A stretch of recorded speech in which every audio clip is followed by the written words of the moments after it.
In a world where podcasts only get better but ours still sucks, two men to rule the podcast world, Thomas and Damien.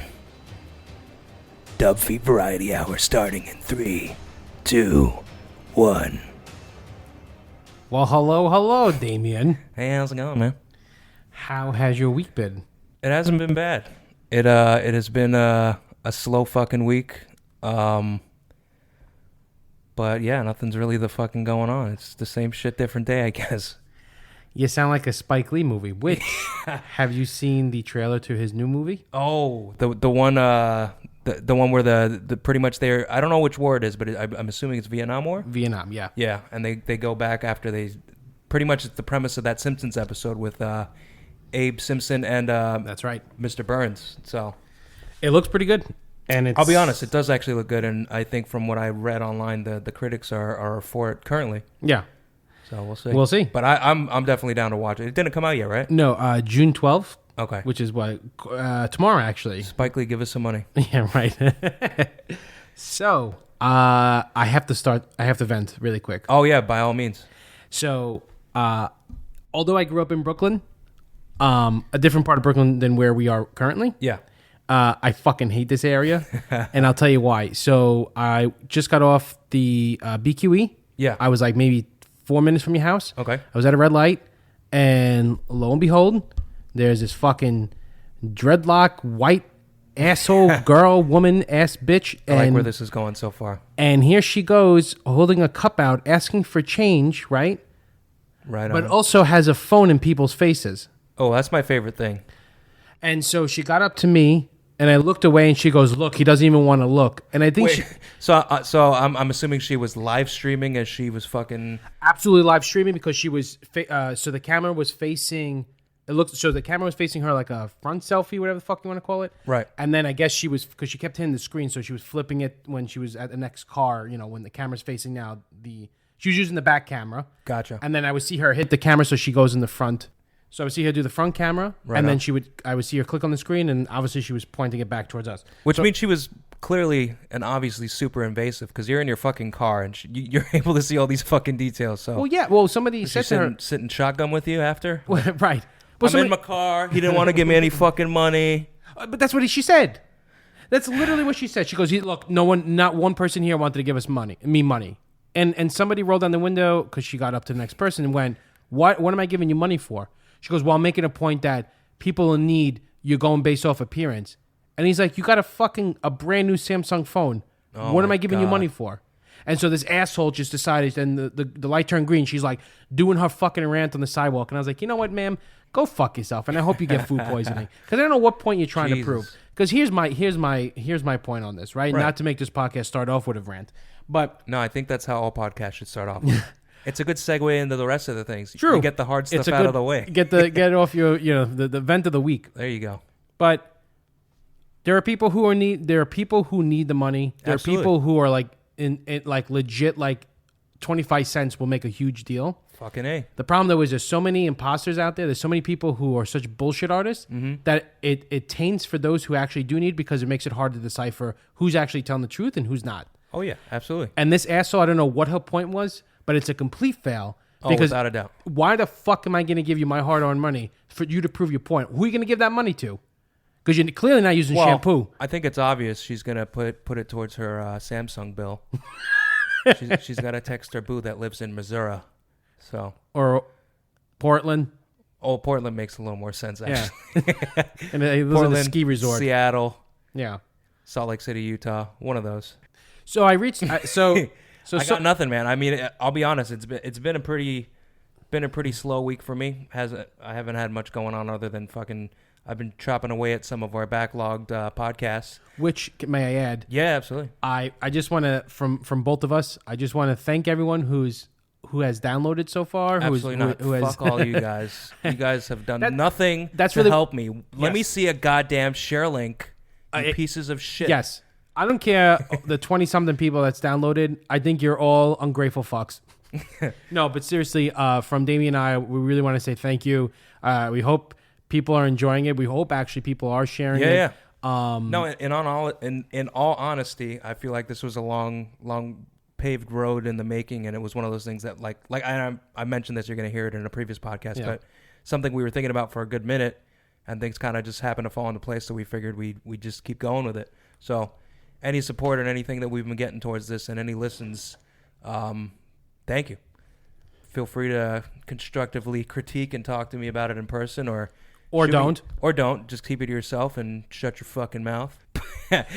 This is probably one of the angriest podcast episodes so far. Don't you tell me what I am and I'm not, all right? I'll raise my volume and voice at the same time. But anyway, as long as you have a goddamn phone in my face and holding out a cup of change or something. Oh man. Oh, can we just talk about this microphone situation that I dealt with? So, which is hilarious because I made it into like a mountain from a molehill. So I'll start it and then I want you to. Yeah. Okay, absolutely. So Damien has recorded 1 or 2 episodes, solo. I actually recorded one that I just scrapped because it sounded so fucking terrible. It just sounded echoey and garbagey, and I'm like, oh fuck, is my mic broken? Is something with my setup fucked up? What the fuck do I do now? And basically, Damien set up. He bought a whole new, all new equipment for a podcast and everything, and all that stuff is great. The only thing is, the intentions were to take the mixer and run it to the computer, right, to make it an easy transfer. So everything's on the computer, edit and upload. Yeah, literally, I don't have to transfer anything after the fact. It's loading right in the computer. It's a save file right in whatever program I'll pretty much end up editing it with, which was Audacity or GarageBand, pretty much. Yep. And so he reaches out to me, I guess the day he was trying to record. Yeah. And he's like, hey, man, listen, I'm going to send you a file. I don't know what's going on.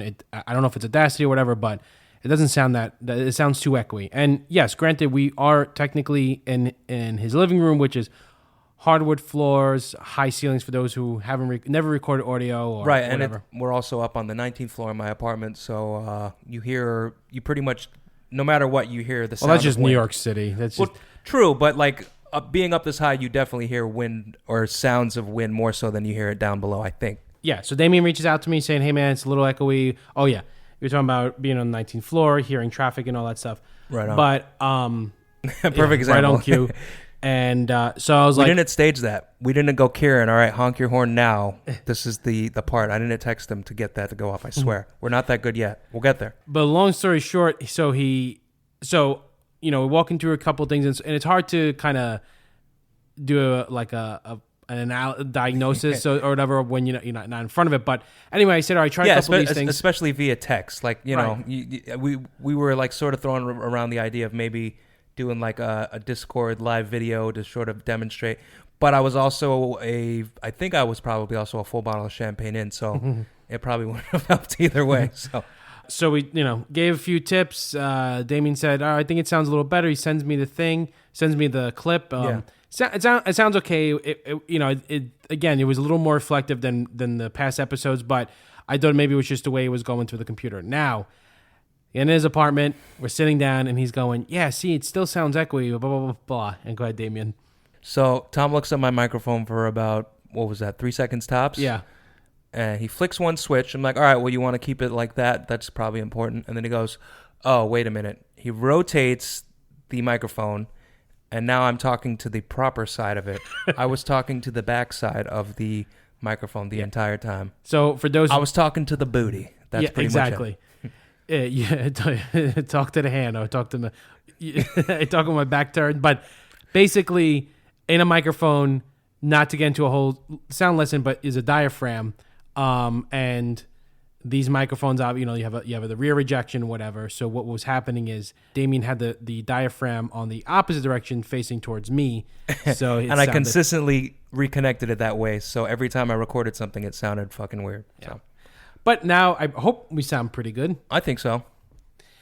So what I wanted to start talking to you about is pops, and are they worth it?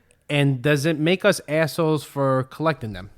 So this is something that we've gone back and forth with, because we are both avid collectors on multiple levels, as we've mentioned previously. But pops, for me, it's just like with comic books. I kind of fizzled out on collecting them because it just became a cost-efficient collection. And I think I'm sort of hitting that same level with pops. I say that, however, And then as soon as they drop a pop related to a movie I really fucking love, or they drop a director pop or an old cartoon that hits me with super nostalgia, I'm like, fuck, I gotta buy them all. So I feel like I'm trapped in this sort of paradox because of how pops are and how they can be rare. They can kind of go up in price. They can kind of go down in price. So I'm kind of just stuck right slap dab in the middle. And it's inducing psychosis that I don't think I should have because of stupid fucking little action figures in a goddamn fucking box. So well, that's the thing. I'm like, because by the way, it just seems like there's going to be an angry tone throughout the rest of this podcast. But I'm all for it. Let's do it. Let's get angry. I'm just trying to figure out, like, although I have some pops. Right. I'm not going to say I have like 2. I'm not going to say I have like 100. I mean, you have a shit ton. I don't have 100 though. Do you not? I think I counted it was 50. That's a lot. 7 or something. Exactly. That's a lot. Regardless, it's half of what you mentioned, but it's still a fuck ton. So. Well, I mean, like, is it for somebody who doesn't own any pops yet and wants to? Would you recommend it, or would you say it's something that's really stupid? I would treat it like the scene in what's the Adam Sandler movie? Billy Madison? Yeah. Happy Gilmore? Billy Madison, where he's pretty much convincing the kid to stay in school for as long as he can. I would somehow contort that conversation in the same way. It's like, stay away from pops for as long as you can. Don't ever get pops. Because that's how I feel. I got one and I think the first 2 pops I ever got was Jay and Silent Bob. Mm-hmm. And initially, I got them from an avid collector of pops who has probably like, I don't know how many pops Lewis has now. He's at least almost 1,000. He probably has, maybe. He actually sold a bunch too, but he has like 3 wallets that are just pops in his apartment. Crazy. And his wife loves it. But he initially got me into pops because he bought me a Jay and Silent Bob one for my birthday or something. And I took them out of the box instantly, put them on my shelf and displayed them. And he's like, yo, bro, what are you doing, man? You're supposed to keep them in the box. You're supposed to, that compromises the integrity of it. Yeah, but do you think you need to, like, a lot of the boxes are just pretty standard. I mean, some of them have like cool decorations, but here's the thing. The boxes are, I think the boxes are fucking tacky and shitty. The only cool thing is they're numbered and all this shit. However, once you take it out of the box, that whole joke about integrity and shit like that, that's factual, because when you take them out of the box and you don't keep the box, the value of the pop skyrockets down. That's kind of an oxymoron there, but you get what I mean. It plummets down. Yeah, no, 100%. That's a better word. And you out of all people would know that, because you have searched and have bought successfully really expensive rare pops. To an extent, yeah. I mean, I think the most expensive one I bought was, unless you're thinking of a different one that I mentioned, I'm not sure. Well, I remember you getting, like, the whole Godfather set was really expensive. No, that one wasn't too bad. How about the Futurama one? Futurama ones was the one that left me hurting. Like, would you have gotten it if it was out of box? No, I wouldn't have, because I started collecting them all in boxes. In boxes. And the Godfather ones I lucked out because eBay, as it beautifully does sometimes, there's a variety, and or a lot or like a bundle on there. So they were doing one where they had the brothers from the Godfather. They had Don Corleone, and then they had like a double version of Pacino's character. Mm-hmm. So I figured, fuck it, let me get that one. You kind of save on getting them as a lot as opposed to buying them separately. So I kind of broke even with the prices as what they were initially sold for. Maybe paid an extra $1 or $2 more. But with the Futurama pops, I was able to get most of them with the varied price of a couple bucks here and there. But fucking John fucking Zoidberg was the pop that cost the most. And it was like they did 2. They did a Paradox Universe version release of pops. And that one was topping off at like $15, which is $5 more than what they usually go for. But the original Zoidberg pop was, I believe it was almost $30 fucking on eBay and Amazon and shit. It was a fucking, as you do on eBay and as you snipe for a better price, I spent like a good 2-3 weeks trying to get it cheaper, and nothing would fucking budge. And I eventually gave up, and fucking, I'm pretty sure I paid $30 for Zoidberg. So Zoidberg, you're welcome. You're getting the appreciation you finally deserve. Perhaps Zoidberg is in fact correct. So yeah. So let me ask you though, if based off of all the pops that are out there, right, which is the one that you wish they made? Or if pops reached out to you and said, listen, or Funko, I guess, if Funko reached out to you and said, you are allowed to make one pop of your own, Yeah. whatever it is, we'll make it for you, and that's yours, what would it be? That is a fucking tough one. I have one. Oh, I just thought of one. Oh, Yeah. well, no, they made those. Never mind. I was going to say they got to make more Evil Dead pops, but they've made Ash. They made Have Ash. they made any characters from the I have Army of series? Darkness. Okay. Bruce. They made which I couldn't find. I was very mad. So they had all of the most of the cast from Ash vs Evil Dead. Okay. Oh, so from this series. Yeah. Okay. So they Oh, had that's like pretty Pablo cool. and all them, which was cool. But the one Which, as we can say, I think that show, it started off great, and not to say that it fell back or it fell down. It went from some type of weird world where it was really good, yeah. and then it sort of became underrated, even though we were both on board. So It's for me. yeah, I think this is what you're saying too. It's one of those I shows said that it in a very incoherent way because this is post a couple beers, but you know, I think this show started really good, show was fucking and phenomenal. then for me sure. it got even better. Yeah. Oh, agreed. And- And it was funny too because they were hitting all the tropes of classic horror Yep. film genres Yep. to the T. Yep. So like down to like when season 3 started off, I think it was just a couple of schoolgirls stuck in a school. Yeah. And them trying to figure out what the fuck's going on. Next thing you know, the mom shows up to one of the schoolgirls that's being tormented by spirits, and she gets fucking cut in half. Yep. And that's the fucking intro. I was like, yo, this is phenomenal. Yeah. And I guess just wasn't getting the views or the response that No, it needed. I mean, and that just goes to show that there are a lot of titles out there, movies in particular, right. that were never meant to be revisited in a Right. sense, like Yeah, because the story can only run so far. Of like course. I mentioned this in my Chud They Live podcast. It's a personal plug going on right now, but I mentioned the fact that Chud ended up spawning, I believe, 2 sequels, correct. and They Live is a movie that just stopped right at there. But it made sense because They Live had such a rich, unique, single branded story that there was no need to expand it into Right. a full series. They could have easily done that, just like what they did with the Watchmen series, which was phenomenal, and Right. it actually expressed a very different and unique story to the classic lore that we've all known. Right. But it's a matter of doing it right and doing it efficiently. And I think, I don't know if this is the point you're trying to bring home, but Ash vs. Evil Dead was a show that actually brought that point home, and it was it managed to still express the great story that we knew from Evil Dead 1 through 3. Yeah.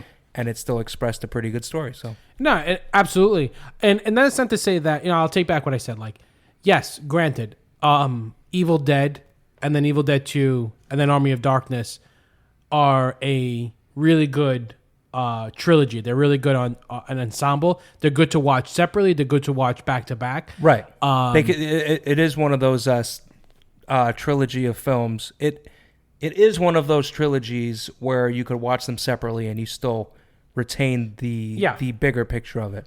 And the show itself is great. Yeah, 100%. And it's a good tip of the hat to the movies. But we were having this debate off the radio, quote unquote, which was off mic, is what we were saying that Damien likes the reboot Evil Dead. Right. I thought it was just too serious for me and lost its charm. Yeah. And the reason I'm bringing this up is because they just announced that they're making a new one. Yes, they're bringing it back again, and just like the remake. Well, so this is going to be a remake on top of the remake, correct? I Or is it don't gonna know be if it's sequel? a remake. I think it's a standalone. Oh, It's like it's following the origins, but it's moving to sort of like I guess what Star Wars did, where or it's kind of like what they did with the Friday the 13th.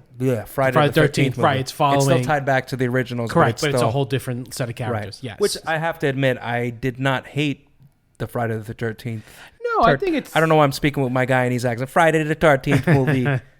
I like the remake. I didn't. I expected it to be garbage, and maybe because I'm a stickler for continuity. Yeah, But the continuity kept everything intact, and they did a sort of homage to the previous movies at Right. the beginning of the movie, and it segued right into the present day notion of Jason Voorhees. So I like that. I mean, But I think that's the biggest problem with all the horror movies and remakes. And well, reboots sure. I with mean, everything, Friday so. 13th is a movie where you walk in. It's like watching a soap opera, right? This is what I learned when I was in Yeah, school. it's fucking true. You know, you go on a soap opera. You don't have to watch it from the beginning. It's Absolutely so not. easily written where you kind of could just catch on Yeah. what's happening. So, you walk in 15 minutes, like, what's going on? Well, that guy is pissed off, but this guy has happened. That. Yeah, that's He's it. probably about to come and cut both of their throats. That's and it. Yeah. It's like it's an easy pickup, and Friday 13th is literally Simple flow through. Yeah, there's no backlog. Evil Dead. At least the show you had to watch the original to kind of get the gist of what was going on. Right, 100%. I guess that brings me. I guess we're changing topics, which is great. This brings me to my point of are reboots necessary? Right. Are remakes necessary? I know we'd never finished our Funko Pop, but yeah, I guess Right. we can go back. We can revisit that later. We'll figure out a way to segue, and we'll mention Yeah. Star Wars being rebooted, and then the pops that came Sure. with that, and then we'll funnel right back in the Sure, pop. sure. But I don't know. It's weird because I've thought about this many a times, and I constantly think about the fact of my love for continuity, and continuity being intact plays a big role. Just like with Halloween 1979 to Halloween 2019, 18, I forget what 18, I think. it was. It was so forgettable that it Yeah. doesn't matter what year it came out, even though there's 2 fucking sequels coming out. But anyways, the continuity plays a big role in that overall factor. So, one of the things that's not great in the Saw franchise, Yeah. is there is a loose, intact plot throughout the whole film. Yep. Throughout all the films, I mean, but they keep the continuity from the first movie all the way to the last movie that they've done. Even with the Jigsaw, which was supposed to be the reboot and spinoff, they still kept it intact to the original ideas, and they still funnel back. And I always find that interesting, where you're able to keep a small idea and build it, and still build around it and keep it as intact. However, then you're negating certain things like the plot. You're negating certain things of you overlook acting. You overlooked a lot of details of the film Yeah. that are still essential to making it a good or bad film.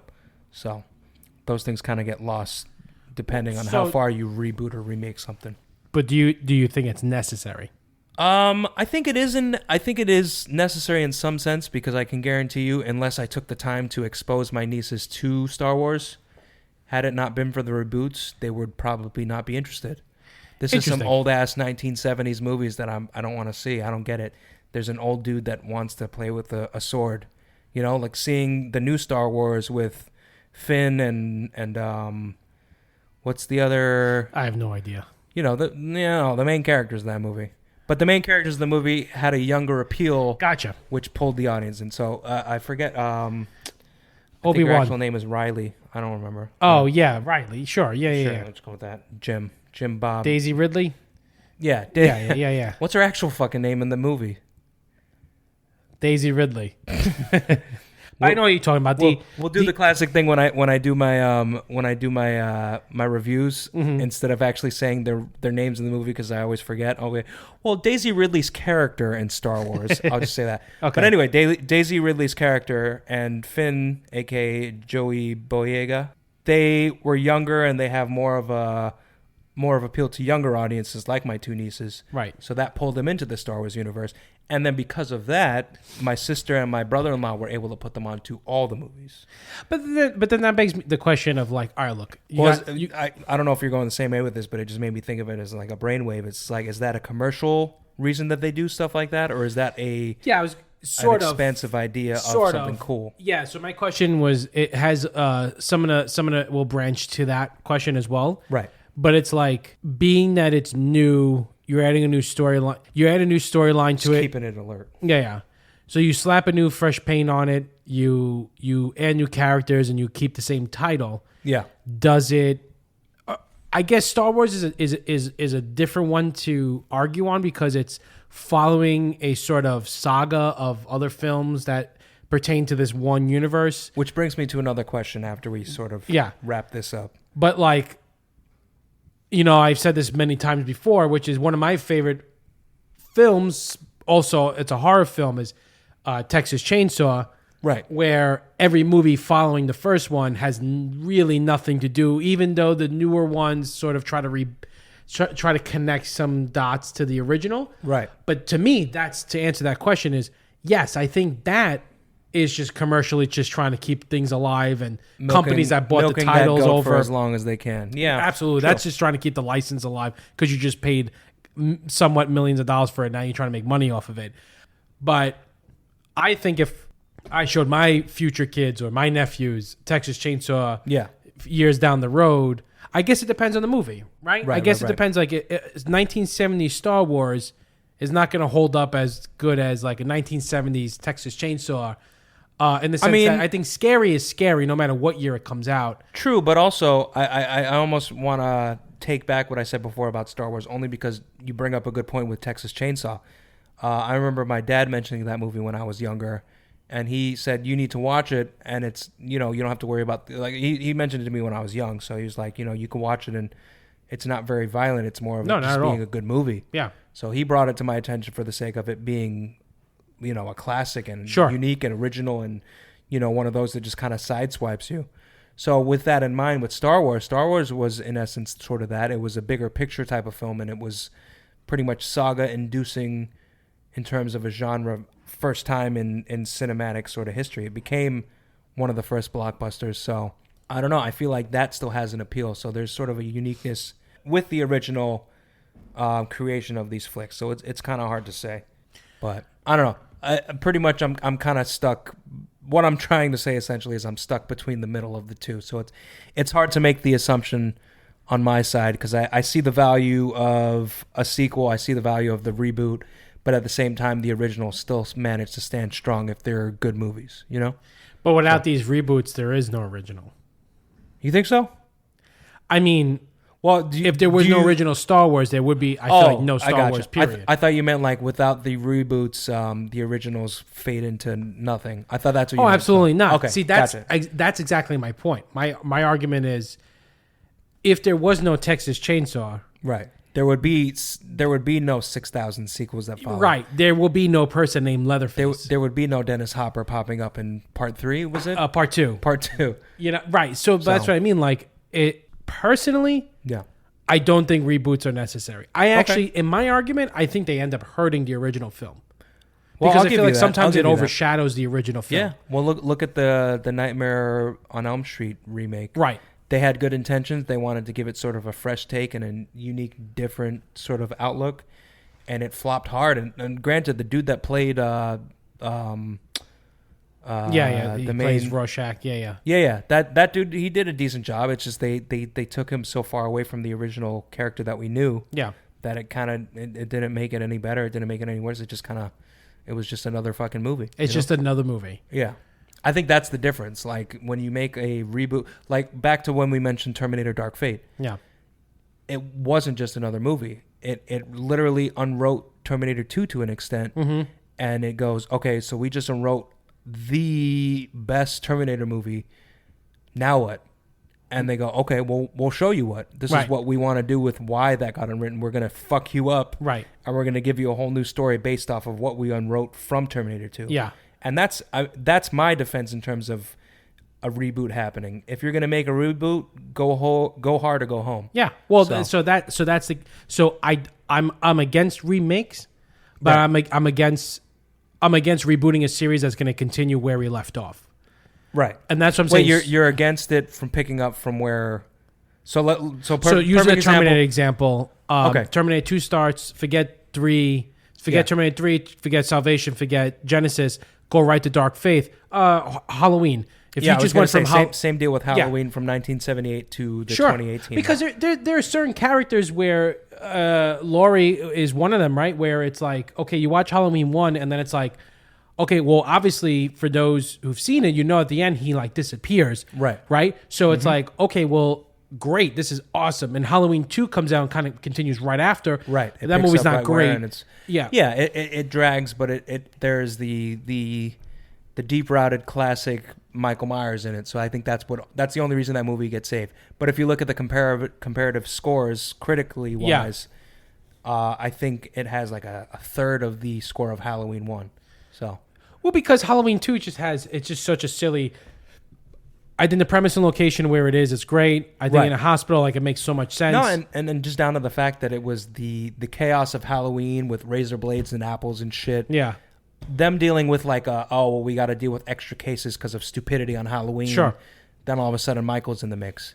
But to bring the point home, they took so fucking long to take it. And then it was just Michael Myers killing people in hospital, which was cool. I'm not going to lie. Yeah, for sure. It is one of those films that you watch it initially and it's great. And then by the time you watch it later on, it does not hold up to that original greatness that you felt before. Right. So, but that brings the whole thing of, I mean, I think this brings up a bigger question that we're kind of heading towards anyway, but it's like whether a sequel and a remake both kind of overlap in the same similar category. Which ones are warranted and which ones are not, you know? Right. So like Terminator 2, phenomenal follow-up to the original Terminator, with both great movies. Right. But then you have like, what's a really bad follow-up to a sequel? Like Hot Tub Time Machine and Hot Tub Time Machine 2. Horrible. Not really necessary. Entertaining, and it's cool to see those characters reprise their roles, but really worth it. 21 Jump Street. Yeah, 22 Jump Street was fucking boring. Yeah. There were a lot of, like, and I say this with a lot of movies I watch, there's a lot of great gems in it. But overall, it was like 21 Jump Street had a lot of magic to it. 22 Jump Street just seemed like a rehashed, let's keep going, you know? Well, same thing with Deuce Bigelow for me and European. Oh, yeah, Bigelow. I didn't even see European. Terrible. It's just one of those movies where you kind of walk in expecting to know. Like I went with my wife to go see, we saw Cloudy with Chance of Meatballs 1. Right. Great. Then we were so excited when Cloudy 2 came out, and we went to go see it, and we're like, this is nothing like, this is like being really try hard for, trying to capture the first one. Yeah. So my argument, reboots, unless the story calls for an add-on, years later, characters grow up, you're like, oh, okay, this is great. Remakes is just, to me, any remake is like, fuck you. You just it's a cow to be milked, pretty much. 100%. But I think that's just, I think a lot of people would probably feel the same thing as us, because I don't really think there's a lot of remakes out there that have really been successful in terms of being just good movies. It is a short list, and it's usually the ones that are successful is where it's like it's sort of anthology-esque remake. Yeah. Not anthology-esque remake, but anthology-esque sequel. So like an example of that would be Shaun of the Dead to Hot Fuzz. They're not sequels, but they are sequels because it's the same crew. Yeah. It's the same cast members, but it's a whole different plot, whole different story, but it's all a bunch of familiar faces again. Yeah. So like how Edgar Wright treats his trilogy. It's Shaun of the Dead, Hot Fuzz, and then The World's End. But they're different stories. 3 different stories, but he considers Same that a people. trilogy within his world. So it's like an anthology. And that's fine. That's 100% fine. Yeah, and that shit fucking works. So I think before we segue back into Pops, which movies that we have made warrant a sequel? Okay. I will tell you this. Yeah, one of the movies that we didn't mention, but you didn't work on with, it was just me, Jason, and Lewis, and friends from back then. I did a movie pretty much about Jesus, where pretty much it's the second coming of Jesus, and this is like the rise of the hipster wave. So I decided to spin a story off of that after this comic book strip that I saw. But pretty much Jesus comes down, and rather than reprising his role as the second coming and showing the rise of what Jesus does, I don't really know because I didn't read the Bible. But basically, him coming back, rather than doing what he was supposed to do in accordance to his father, he decides to just rent an apartment in Brooklyn and become a hipster. The movie isn't great, but it's one of the probably some of the most fun I've ever had directing and acting and doing all the shit in the movie. And I think the balance, just like with Terminator 2, bad example, but good example. Yeah. I wanted to make the sequel to it, and the sequel was supposed to be like 6 times better because all the P's and Q's were in place. Right. And it would shout out enough of the original to get you to understand where the plot was headed. So right. I would love to make a sequel to that movie at some point. What was the title of that movie? My voice cracked there for a sec. Dehydration. It was just called Jesus. Jesus! Exclamation point. Okay. Jesus. So, based off a movie that we've done, yeah, I think we could do another hide and seek. I was just thinking that if you're like in a hospital or now, Eclipse, yeah, and you played hide and seek with convicts, but it would be fucked up because we'd flip the Halloween script where I would be the one in the hospital, and then I just start killing people in the hospital. So by playing hide and seek. Hey, what you doing in this room? Stab, stab. I think I would love to revisit Ring a Ding Ding. Okay. Oh, okay. I would love to clean it up. I'd love to give more of an origin behind that, and kind of like.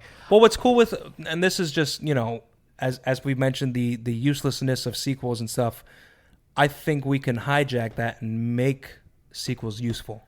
Yeah. So we could take the scenes that we enjoyed, even though there's flaws in every movie and flaws in our movies more so. Oh, more. But Holes bait in New York City potholes. there you go. We could take the pieces that were great and sort of make like a compilation that builds into the sequel and then hit the ground running with the sequel. So Bringing up a movie that we didn't know each other yet. yeah, Alien Suspect. right. Which I've seen and I love, and I know you've talked about. I've talked about it. the I know. potential sequel. And I've always my buddies from high school who were in it and all that stuff. Yeah. We thankfully still are in touch and they always bring up doing a sequel. And Yeah. that I feel like that movie should have. I feel like if there was ever a movie that we've done that I feel like okay that could get a reboot, like continuing Absolutely. the story.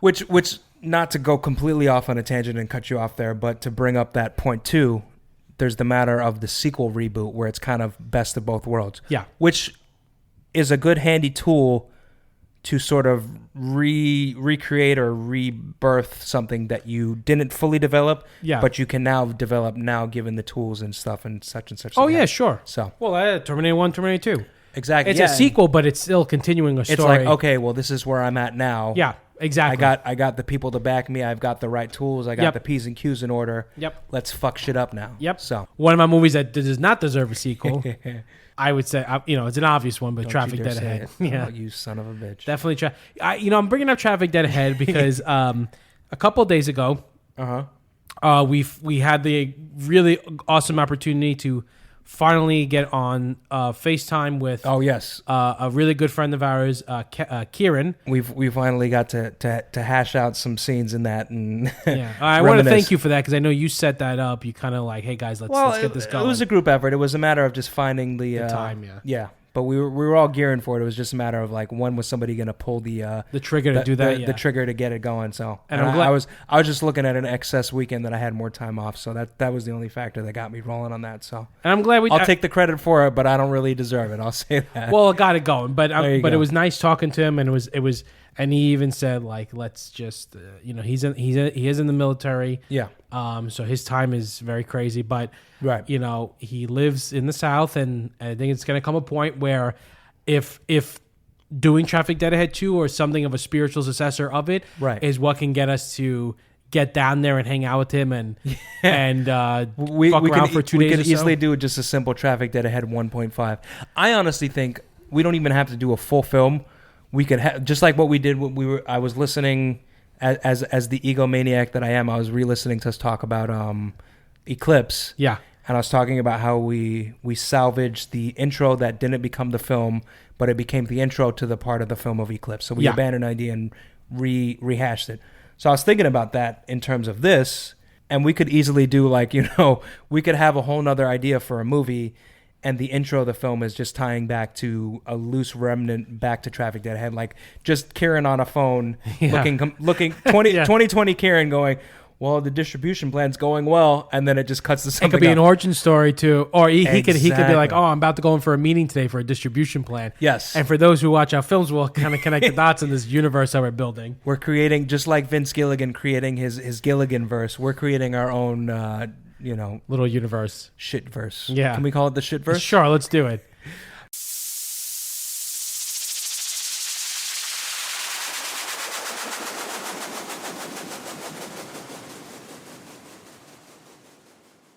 All right, we're back. So pretty much we were saying the salvaging sake of Traffic Dead Ahead.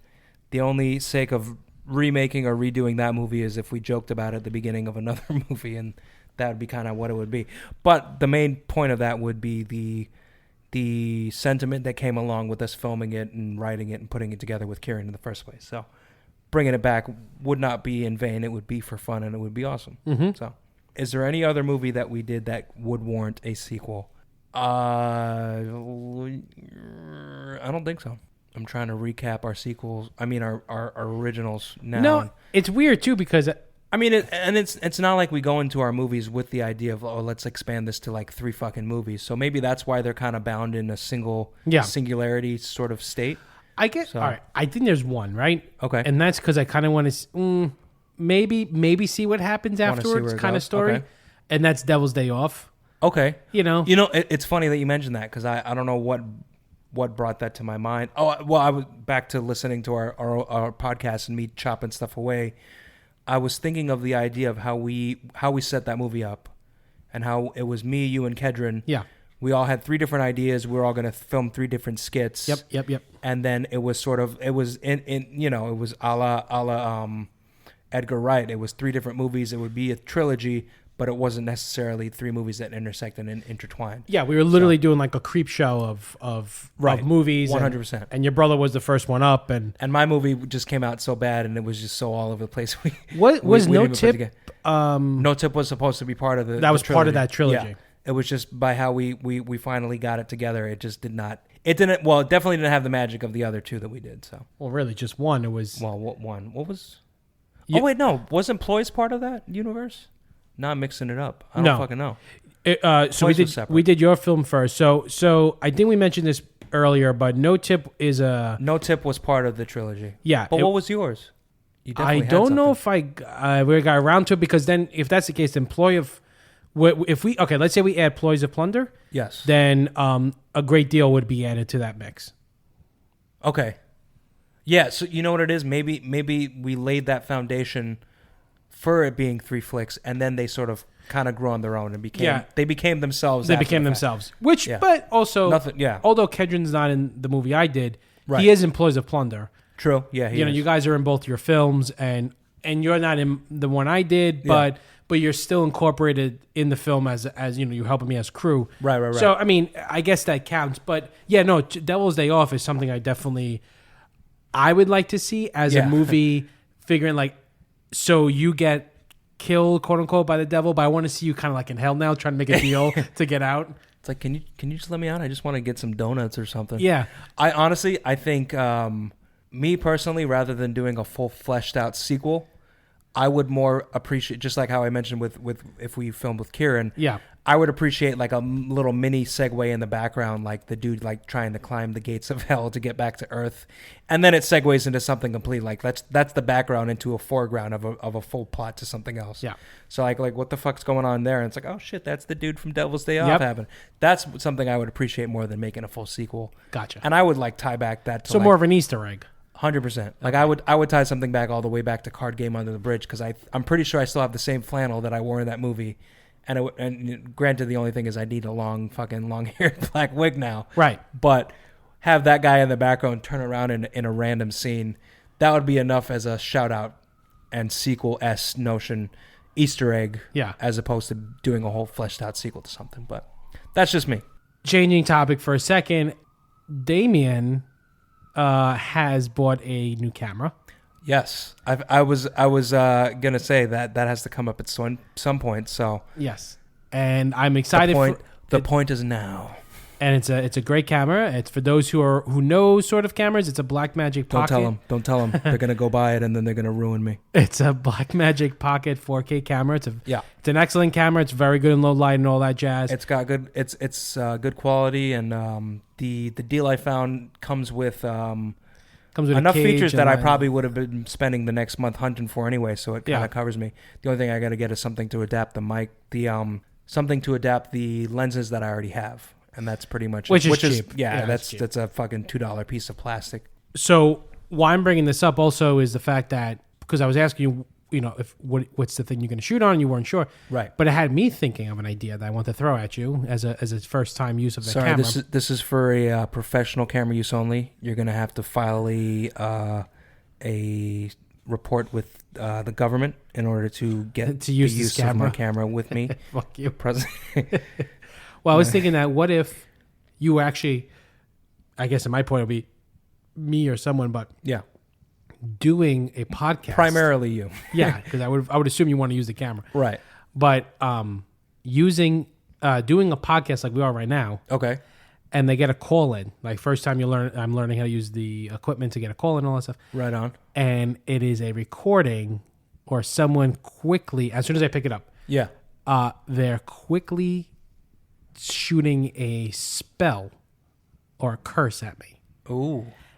And unbeknownst to me, it's also like I did nothing wrong. It's just that they like it's enough for me before I hang up the phone that they finish the curse. Yeah, thanks for your call. That went nothing for the point that I was trying to make in my podcast. Click. Yep. And then so it's kind of similar to the different but similar to the whole plot of the movie Thinner. Oh yeah, he gets cursed. Granted, he got cursed because he was being a hit dickhead. somebody. He's getting a blowjob and he hit and somebody with his fucking he hit car. a gypsy or something, right? Yeah. Yes, so something like that. But Okay. in this case, like I don't. Well, personally, just I don't. You've seen Tusk. Yeah. This sounds like Tusk only if they did it right. Well, yeah. So Tusk starts off. He stumbles in the upon world this of advertisement and try to make the podcast. And he's like, I want to go interview this guy because he sounds demented. Let me go talk to him. But right. Ours takes the very thin veil of just podcast notion. I want to start taking calls in, trying to expand a little bit, and bang, bang, boom, I get a call in, and it happens to be a curse, which then causes some sort of demon shit to happen inside the apartment. No, honestly, I'm glad that you didn't talk to me about this before we started recording because this has got me excited. Like, I like the fucking idea. It ties in what we're kind of doing and what we're about right now anyway. Yeah. So that kind of adds the influence and the excitement to it. Well, also that we also brought up Evil Dead. I think this is a perfect true. You know what I mean? Like, imagine when he's listening to the recording and it causes the curse. That's literally we're just borrowing from that and tipping our hat to that. And I'm already picturing the B-roll that would be so easily crafted. And I honestly I feel like even though it can get dark and very non-serious. Yeah. I mean, very serious. I was thinking of the non-serious elements of it where we could even jokingly start doing the chants from Evil Dead. It's like, maybe this will reverse my problems. Nosferatu. Right. Just start ranting from the Necronomicon. Yeah. So, no, I'm down. While your apartment's still open, you have a nice size apartment. We can do so much shit in here. Which it's good and bad because it gives us a close time frame. Because I don't know when he's coming. I don't know when my roommate's coming back, so we'll lose that extra while space. He's here, yeah. So we got to shoot while we got the opportunity to. So sounds like you're down. I'm 100% down. I like it, and we got to start writing this fucker. Yeah, 100%. Just got to get some more beer and go to Oktoberfest, which by the way is officially open again. Manor. Yeah, I think it's only takeout currently, but I don't care. I mean, a matter of fuck yeah. Holy shit, we got to get wings there and do a script. We'll eat outside and vomit in the front of their property. It's like, you gave me takeout. What are you fucking thinking about? And they'll be like, no, keep doing it. They'd be like, no, you're showing us we're doing what's right. Yeah. Come on back. We missed this. We haven't had vomit in front of there. Fucking A. It's starting to smell clean out here. No, Manor's actually a really nice, cool, clean place. Manor. Honestly, I'll be honest. Just like as we mentioned before, like I haven't had donuts since pre-Corona. Yeah. I've been fiending for a sit down at Manor Oktoberfest with a fucking beer and some appetizers and a fucking burger or some chicken tenders or whatever. Everything that they have there is amazing. It's always good. I feel like we should get them on as a sponsor. Manor is a place that I don't mind plugging because they are really good. It's 100%. It's a bar that was introduced to us many years ago. When, while I didn't go away to school, I was here during college, and it became a cool bar hangout. It's a German bar restaurant. It's very it's not your dive bar. It's like a traditional restaurant setting, but the beers are really good. You have a lot of selection. The bartender is always really super nice and awesome. And I will say that hands down, they probably have, for me personally, I know someone else that will agree, they have one of the best wings I've ever eaten. Oh, absolutely. I have not had wings better than both locations. Yeah. Oh, yeah. Right. For those who are listening who are not familiar or don't remember where, it's on Yellowstone Road in Queens. Yes. Down the Woodhaven Boulevard. One on Yellowstone Road in Queens, and then the other one is in Alice Park Mall. Alice Park, right, exactly, in the mall upstairs, next to the movie theater. Yep.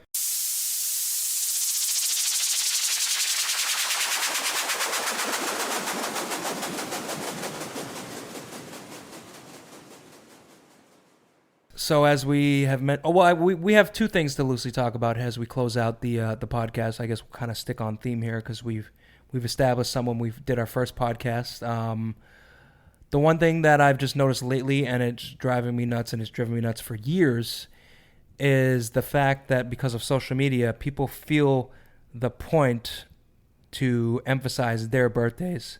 And don't get me wrong, you're more than allowed to say, hey, it's my birthday, but the excessiveness and the egomaniac tendencies towards going, countdown to my birthday, hey, it's my birthday, it's fucking annoying. It's really fucking annoying, and it grinds the shit out of my gears.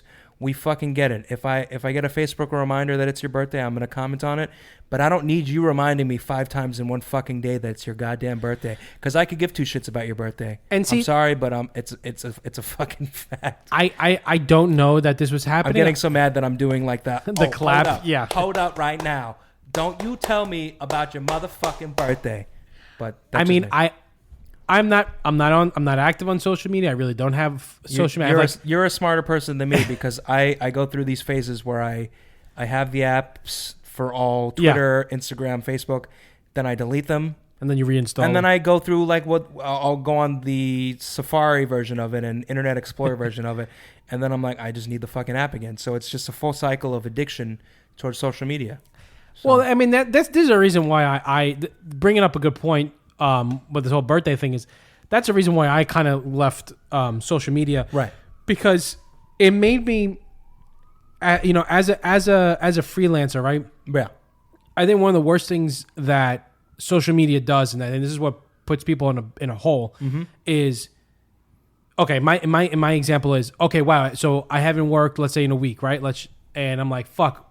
You automatically assume like I'm never going to work again. Yeah. Which freelancing is very, 1 week it's feast, next week it's famine. It's something that I've considered doing, and then I just realized in my appetite for work and how I have operated as a human, I'd feel like I'd go fucking bananas. Like my hat goes off to you that you're able to capably do that and not lose your fucking mind. Because I would lose my mind in the first week of going, fuck, when will I work again? So. It's tough. It's tough. It's not easy, and you reap the rewards when it comes, but you don't ever know when that's going to happen. It's one of those where it's like you're kind of on borrowed time, but once that time kicks in, you're good. You're good, but you don't know when that stops. You don't know when that will happen exactly. Like perfect example, not to cut you off again, but like the whole COVID crisis becomes a sort of a worrisome moment with that in general because it's like when will you work again and how? So things are starting to open up slowly. So and I'm hoping by July we're getting there. Yeah.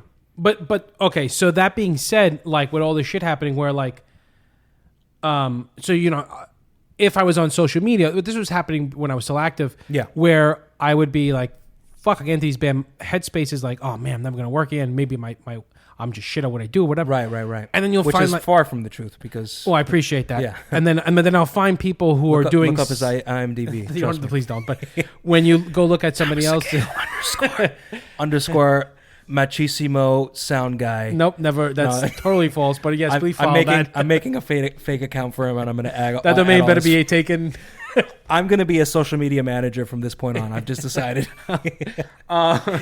You have people who are doing the same thing as me, or they'll be doing something in the industry related, and they're always posting like, "Look what I'm doing! I'm on set. I'm so busy. I don't know what to do with my time," and that's great, cool. Yeah. But when you fucking publicize it... it's 100% discouraging to other people. But I know you bring up that point, but the counterpoint to that, how much of what is on social media is 150% doctored? How many like? And I'm not gonna say... How you gonna just jump on that point? I want to throw this question at you then. Mm-hmm. How the hell can you train your brain at that very moment when you're panicking about, let's say this case, when you're gonna work in? Can you be like, shit on social media is super, super controlled and doctored. Right. So how do you know that person didn't do that job 3 months ago and they're just posting it up now to be like, hey, look, I'm 100%. And I that's why when I post anything on social media, I try to make it a point not to go, hey, look at me the other day when I was doing such and such. I just post something and I kind of leave it with a silly fucking hashtag or whatever, and I leave it as is. You take the time to interpret what I was doing. Don't go and say, oh, wow, look how busy Damien is. I look at it as, oh, that's something cool that I did. Yeah. And that's it. I'm not going to go, I filmed for 3 days and that was the best 3 days of my life and you're not doing shit with your life. It's like, hey, I did something fucking cool and it's just that, if you're going to post. But if you're going to be like, I'm so tired. I had one time there was a person who posted was like, I feel so blessed. My schedule's so full. Don't know what to do with all my time. And it's like, go fuck yourself. I vaguely remember you telling me about this too. I don't want to hear. And at that time, the work was consistent. Yeah. I just don't give a fuck. Right. I never post about my job. And if I get tagged in something, it's when I did have it's because someone else had posted of a picture of me working. Yeah. I don't want people knowing my business other than my family or friends. If hey, what you been up to? But not only that, if you have enough time to post shit on social media, then you're clearly not as busy as you're saying you are. Right. You're clearly not as tired as you are. You're ego hunting and ego filling. Yes. Back to my main point of And just that's back posting to the about your fucking birthday. Because people want attention. Oh, look at me, look at me, look at me. It's like go fuck it. And then those are the same people when it comes your time around. Mr. Poopy Butthole from Rick and Morty.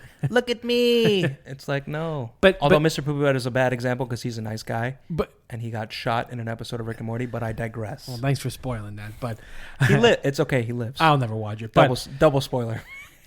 My point is those people who do the birthday shit and you didn't. I'm waiting for you to whatever message me.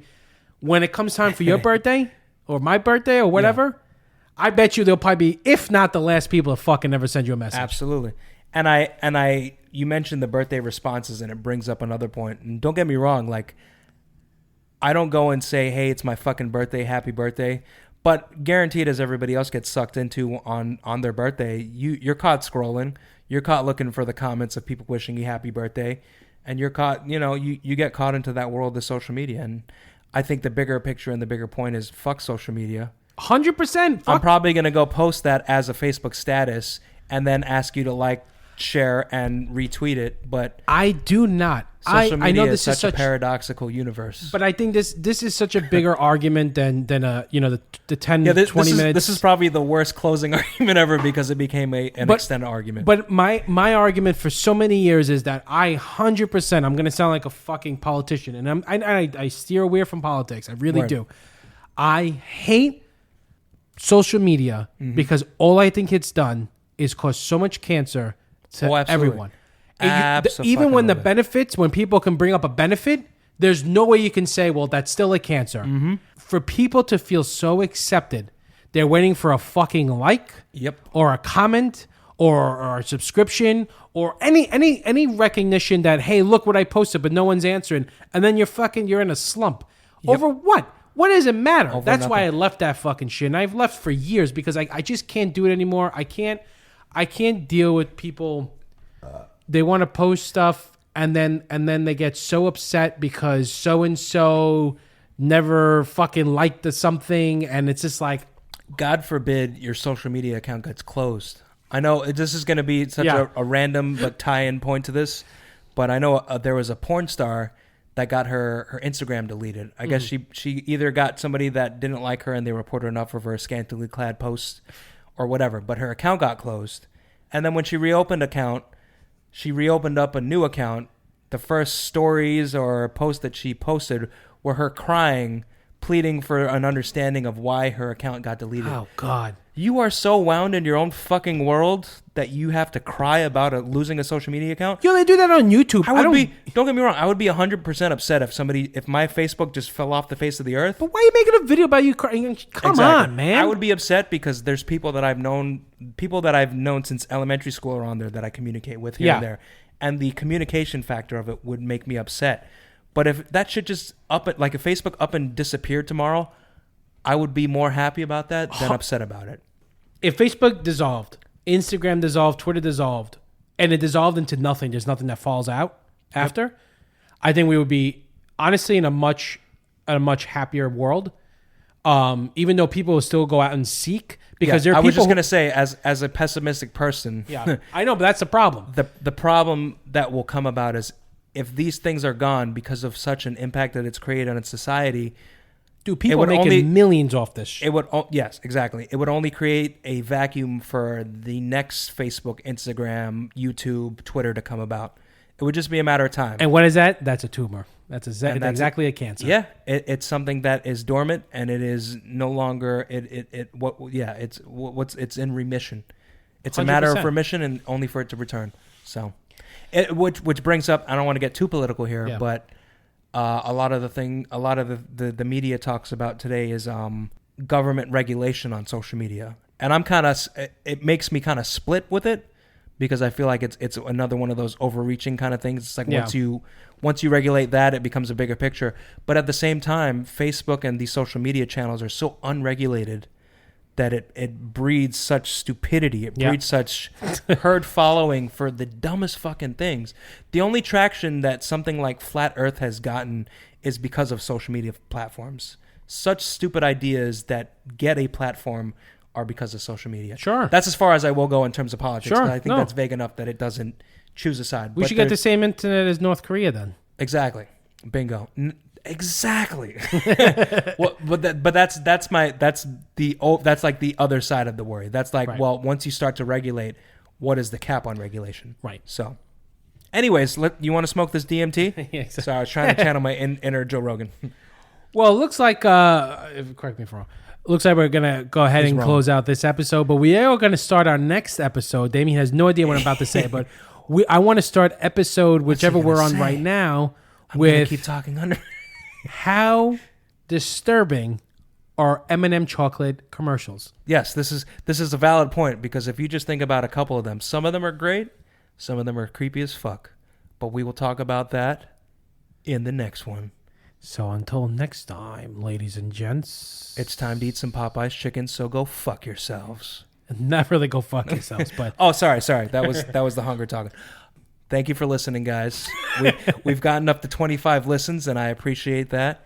We're only going to climb further than that. I really hope, because I mean, this is our fifth session. Maybe? recording. Might be more than that. No, it may. Well, whatever. I think around Yeah. that. Yeah. But this is at least gonna be like our seventh to eighth episode, because we're content spewers for sure. Oh yeah, I think in the last we got week or- plenty of stuff, and I mean, from what I've listened over, I'm not disappointed with the results we got. Likewise. So I do think that Dub Feet might not just become Dub Feet movie reviews. I think I'm gonna have to change it to Dub Feet Variety General. Hour. Yeah, exactly. Variety hour. I think Dub Feet Variety Hour has a good ring to it, because at least we know there will be a tie back into reference movies and stuff like that. But overall, the Dub Feet point is still there. So, Yeah. But on that note, thank you guys for coming and tuning in, and we'll see you soon, and we'll tell you how much M&Ms are disturbing. Peace out.